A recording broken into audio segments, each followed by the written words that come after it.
Hey everybody, Dave here with Wags Automotive, back on the 48 again. Been gone a few days, but I was waiting on some parts because I didn't want to do any final mounting of this floor and then cab corners and all that without having the doors mounted. And the last video you guys saw, I was going to mount the doors, and I went to use the hinges that came with this truck when we bought it, and I didn't even have a full set. I only had 3. I had more than 3 hinges, but I didn't get all 4 hinges out of the ones that I had. So, and they were in really bad shape. So I decided just to go online and order new ones. And I'd rather do that anyhow because they're a lot tighter and these doors are going to fit better. And when I put the truck together, I'll know that the hinges are good and everything's good in place. So let me go over what I've done so far. There's a lot to go over here today. Tell you where I'm at, show you what I've had to do. I've been working on other things besides the cab of the truck. I got the front end parts out and cleaned them all up and did some body repair on those and got them ready for media blasting, which is going to happen in a couple of weeks. And I tore the bed apart and did some work on it and just worked on other stuff that's pertaining to this truck as far as getting it ready to go to paint. So again, we'll go over this truck real quick and look at what we got done. And so let's get started on that, okay? All right, so here we go. As you can see by looking here in the video, you can see the doors are on and it's got new hinges. So these doors, the reason I wanted these doors mounted was because I want to make sure that my gaps and my body lines line up on these doors. Now this driver's door was a little bit of a trick. I spent several hours on it last night just getting it to the point where it's at now, because you know you're working with 75-year-old steel and you're trying to get it to look good. So I mean, this truck's going to be a nice truck when we're done with it, so I want it to look nice. So as you can see here on the front here, I got a pretty nice gap there and it's pretty even there. In the back, the gap's real nice, and if you go down to my new cab corner, you can see the gap's good there. Again, this isn't the final result. You know, there's a little bit of unevenness here, but I can adjust that a little bit as I work on the truck, you know, by moving stuff around. So we'll get that done. But I just wanted to show you where we're at with that. I got the doors closed. But one thing I wanted to show you, if you remember last time I talked to you guys about the floor of this truck, and how when I mounted it, I had these big gaps. Well, let me show you what I'm talking about. And this is another reason why I wanted to mount these doors. This is the passenger door. Again, I've got good gaps here. I've got a little bit of a discrepancy right here by the door handle, but you know, I'm not too worried about that. The majority of the gaps are good, and they're nice and clean. They're wide enough, you know, that I can be happy with it. The doors aren't hitting anything. But again, this isn't the final adjustment. I did find some damage here that I worked on. Somebody had put like a 1/2 inch thick of body putty here in a dent, and I have smoothed that out, pulled that dent out. It was not easy to do, but I did. And I had a dent here that somebody put a slide hammer in, it looks like, and tried to pull it out, but then it had a bunch of putty. So I cleaned that up, so that's only gonna take a skim coat. Okay, now if you look on this door, if you look down here at the bottom of this door down here, you'll see that you can see daylight through the whole bottom of the door and the floor. Okay, so this is the passenger side. And I was also concerned about these B-pillar replacement pieces on the bottom, how I was going to get those set up. Okay, so we'll go through that in a minute too. All right, now remember that gap on that side. Now, if you look at this side, you'll notice that, well, hold on a second, I got something in the way. All right, there we go. If you look at this side, you'll notice that there is no daylight there, okay? So here's what I found with this floor. And I don't know if all the floors are like this. I don't know how many different manufacturers there are. I'll show you real quick. This floor that I got from the place here, not too far from Charlotte, is Key Parts, okay? Made in Taiwan. So this is the part number that I got that was the floor pan. Cost me almost $1,000 with tax. So anyhow, I went out to the guy's house that we bought this truck from because I was missing a few pieces, because when we bought this truck, it was literally a basket case. It was in pieces. So he told us, if you need something, come out, and if I got it, I'll let you have it. So I went out there, because I was missing a few pieces, and I found what I needed. But while I was there, when I went out there, I took a tape measure with me because I wanted to measure. Oh man, that's in my way.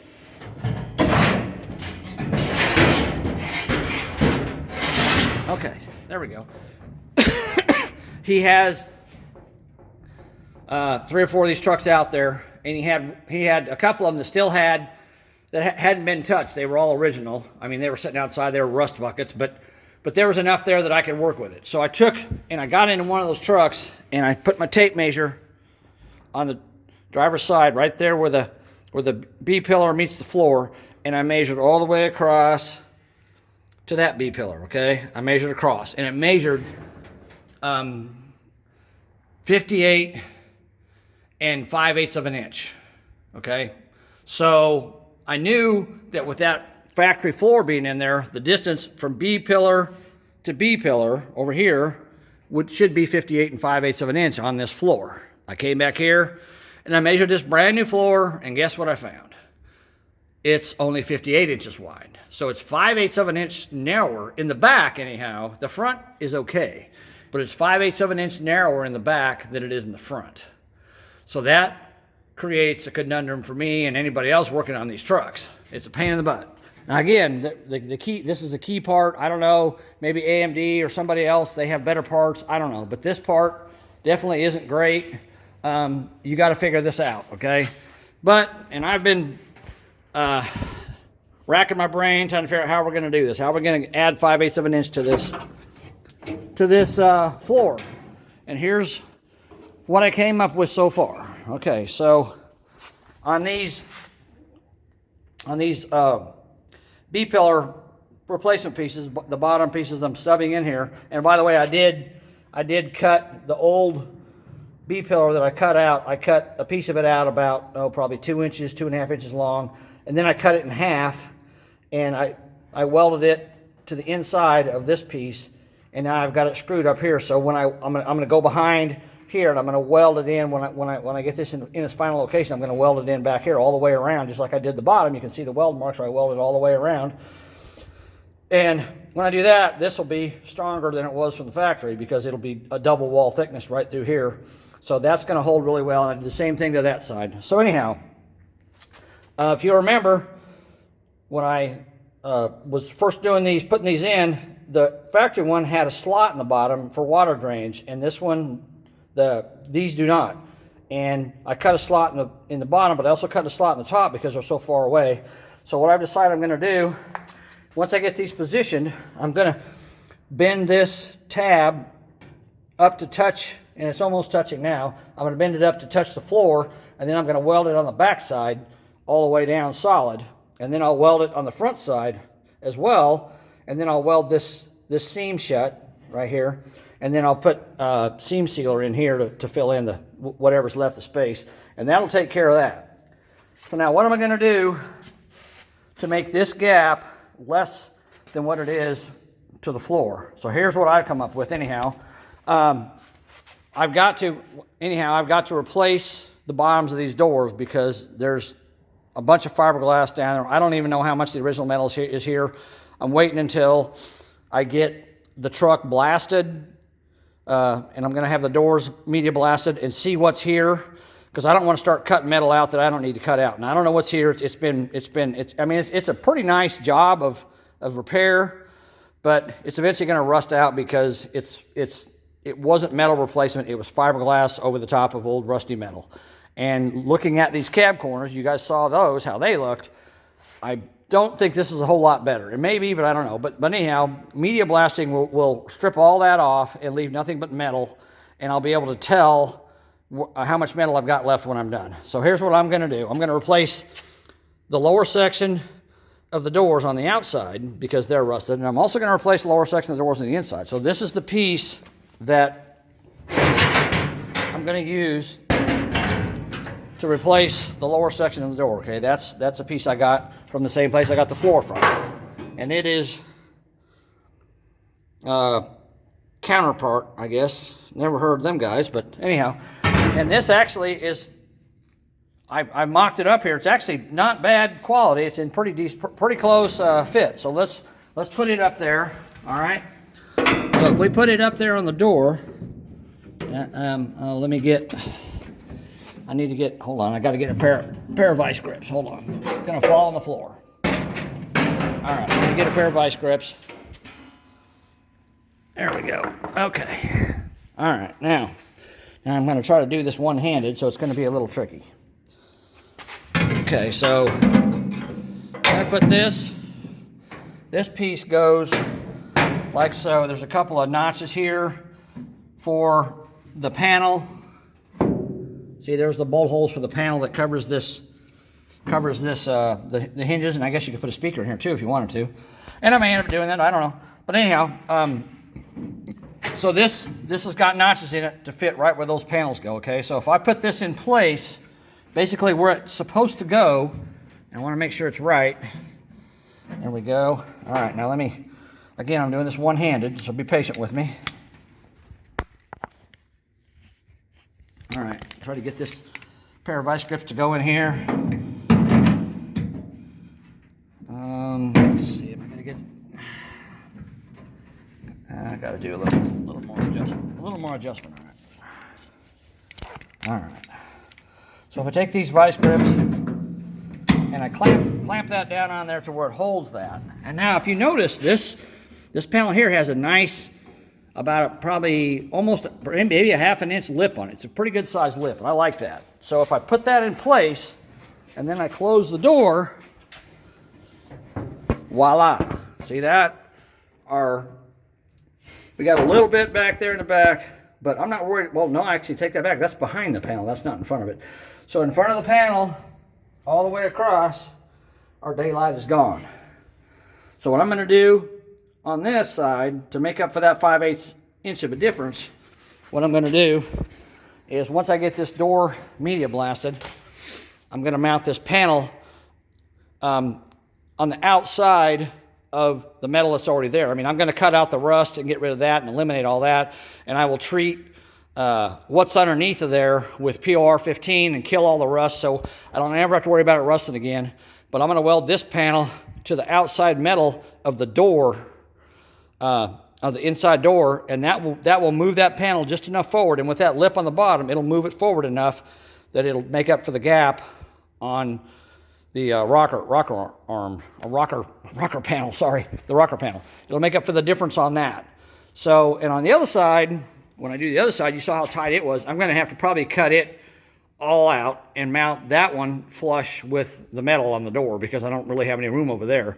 So this thing is offset. Another option I thought about doing, and you know, if you guys ever do this, something you might want to think about, definitely measure your old truck before you tear the floor out from side to side on the B pillar and from side to side on the A pillar, okay? And then when you go get your new floor, check those measurements. And one thing I could have done, but the problem is I've already got this thing, I've got it welded in back there, I've got it, you know, clamped in place, and I'd have to do a lot of work to get it back out of here. So one thing you could do, if you wanted to, which would be a lot more work than what I'm going to do, I got to replace these door bottoms down here anyhow, so I'm going to use that to my advantage. But if you weren't replacing door bottoms, what you could do is you could unweld, you could drill out all these spot welds along here, and this flange, again, like the original flange, it's spot welded on the top and the side, so you could drill out all these spot welds, and you could bend this flange up, and this rocker panel stops right about there on this floor. And then there's a separate piece that goes around the corner. That's called the inner cab corner, okay? So, and it's welded right there. There's a weld for the rocker panel. So you can unweld that and then move this rocker panel out, you know, ½ inch or so, and then clamp it back down and re-weld it across the top. Of course, you wouldn't have as big a flange going down, but you could re-weld it back across the top. Then you'd have to fill in all your holes because they would be inside of the rocker panel, so you'd have to fill all those in with weld.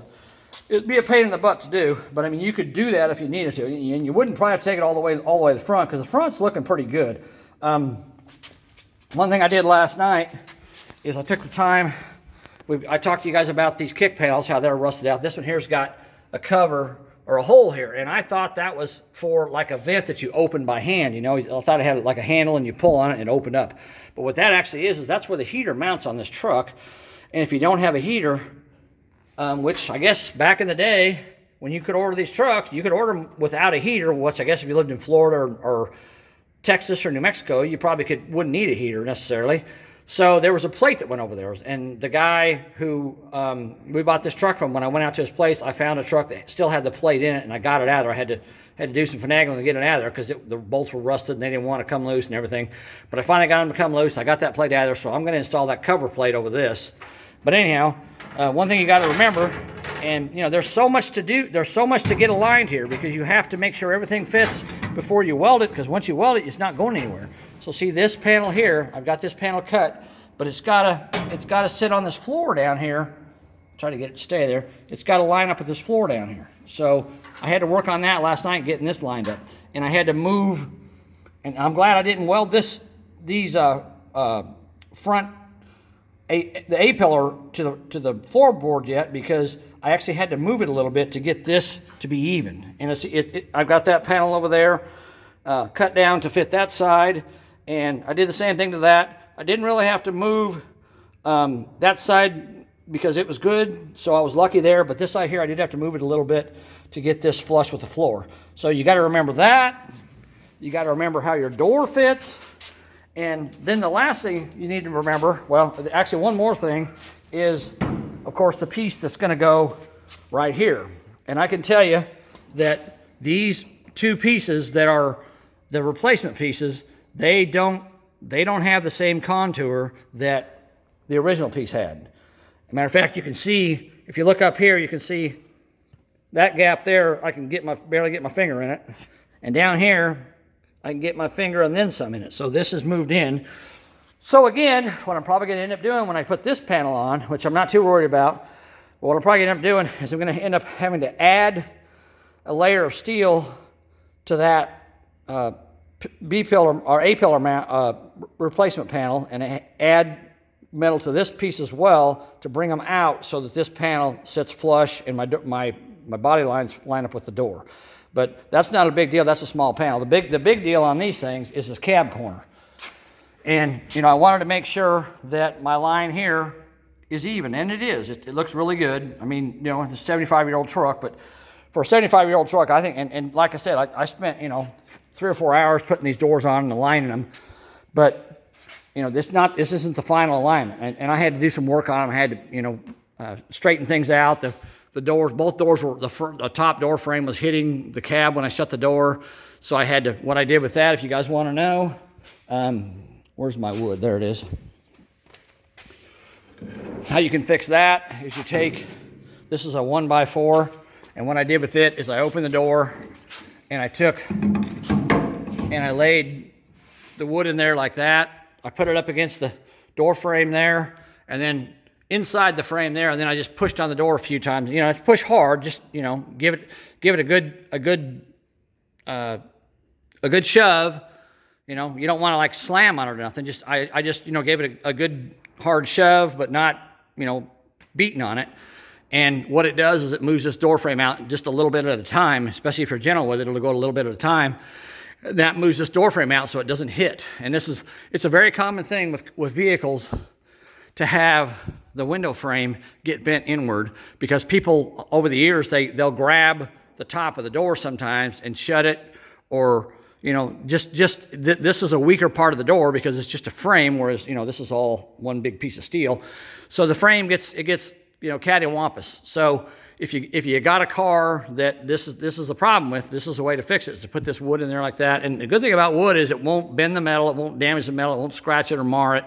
So wood is great for working on adjusting doors and other, you know, trunks and things like that. I've done it to adjust hoods. You know, if you got a door or something that's good here, but it's not good down there, sometimes you can wedge a piece of wood in there and shut the door a little bit, and it'll move just that lip out enough to get it all lined up all the way. But that's how I fixed the doors hitting the inside there. It's just like that with that piece of wood. So in case you guys need that, if you want to know, that's a little trick I'll show you. Okay, so anyhow, and here's the conundrum I'm dealing with here, and this is why I wanted to put the the door's on, because this, you've got two areas that you got to worry about with these cab corners. You got to worry about your body line here, your gap, your door gap, but you also have to worry about the body line back there. Well, this is the primary focus right here, because people will see this when they come to open the door of the truck. They'll see this. So this is more important than that, but that still needs to be right. But with this body line, as you can see, with this body line in place, this panel is that far off. So I'm still got to work on that, and I really hate to do it. But again, you're working with Taiwanese parts that don't really fit, and I talked to the guys I bought the floor from, and they're like, well, you know, this stuff's made in Taiwan, made in China, and you can tell them you know, you can complain to them about the floor being 5/8 of an inch too short, and they'll tell you, we don't care. If you don't like it, don't buy it. They don't care. So you got to work with what you got. So I think what I'm going to end up doing with this thing here is, I mean, I'm probably going to have to cut it, you know, somewhere back here, cut it in not in half, but cut this section here off, and then position it correctly on that body line there, and then weld it back together, and it's going to be offset, but I can weld it back together and then, you know, cut it with a grinder to get it all even and level. And I still got, you know, a big space under there where I can work with as far as how much overlap I have, because I still got like 2 inches. I haven't cut any of that down. You know, I cut it way down here when I cut it. So I've got plenty to work with there. So I'll probably end up having to cut this thing here. And what I may end up having to do, if that don't work, and I hate to do this, but I've had to do it before, sometimes I may have to go back and buy another set of these cab corners and cut this one there and cut the next one there, and then splice them together to make that body line and this body line line up. It sucks, but what I want to do is I want to get this welded in place and where it can't move before I do too much with this. So what I'm going to do, I'm going to probably pull this cab corner off. I'm going to clean all this up, and I'm going to weld it on there, and then I'm going to try to move this into position if I can, but I don't think I can. I'm pretty sure I can't. So like I said, I'm probably going to end up just cutting it right there and then repositioning this section to fit this body line that goes around the corner there, and then weld it back to that section. I mean, I don't have a choice, so it's what I got to do. But it's either that or buy 2 more cab corners at $40 a piece or $50 a piece, and splice 4 of them together to make 2, which is, to me, is ridiculous. I would almost rather, if they made this thing, I would almost rather they made it, you know, made one piece that went from the door jamb around to maybe right there, and then made a second piece that went from here to there, and you could buy both pieces separately, and then you could splice them together yourself. To me, that'd be the ideal situation, because it's really hard to make a piece that's got this much of a compound bend. I mean, it goes this way, it goes that way. You know, it's just, there's lots of bends and twists in it, and it's really hard to make a piece that's going to fit exactly the way it should. So to me, it'd be better if they made this cab corner in 2 pieces and just overlapped them by 1 inch or 2 inches, and you could, you know, cut to fit, so to speak. That'd be great. And by the way, I got these pieces in. So these are the pieces that go on the back of the cab to cover up that rust. As you can see, they go there like that. So I got them, and the cool thing about them is if I put them in place where they go from there to there, I've got an overlap. As you can see, I've got an overlap there of, you know, probably 8 inches right there. So I'm not even going to use the whole thing. So I'm going to have a piece of this lip left. So if I have to, worst case scenario, I can use some of that to rebuild this. And I've got extra metal around here too that I can use, you know, if I got to fill in gaps on this thing if I do end up cutting it in half, which I'm pretty sure I'm going to have to cut it in half. I'm probably going to cut it right here first and see how it works. And if I can't get it to work, then I'll be forced to go buy another set of cab corners and, you know, cut the second one back here and try to, you know, splice them together. But I think I'm probably just going to cut it there first and see how it goes. But anyhow, I wanted to show you guys where I'm at with that. And so now I'm going to start welding this cab in. I'm going to go ahead and weld the front mounts here, and then the back mounts. You know, I showed you on the B pillars what I'm going to do with those. I bent that inner tab in. I'm going to take the cab corners back off and weld that from the inside, but I got to line up with the door, of course. But I'm going to get these front ones welded in first so they don't move, and then they'll be good to go. and then I'll work on these rear B-pillars, and then I'm gonna leave the doors on here the whole time, so when I close the door I can make sure everything's still lined up, and I can use the door to align the pillars, the B-pillars, because I want them, I want this inside line to also match the way it's supposed to. So, and I'm curious I think if I remember right, my measurement from there to there was 32 and a half or 32 and 5/8, and I want to measure that again and see how close I am to that measurement once I get these set in place to where they need to be. So let me stop the video here. So this is where I'm at now, and we're going to get going on that, and then we will get back with you guys, and we'll see how we're going. All right? Okay, guys, I appreciate you watching, and keep watching. We'll get this thing together. I was hoping to have this floor in last week, but I needed these hinges to put the doors on. I didn't have them, so I ordered them, and they've came, and so now I've got the doors on, and we'll keep going with that. So I'll make another video when I'm part way done with this and show you where I'm at with it. All right, thanks for watching. Bye.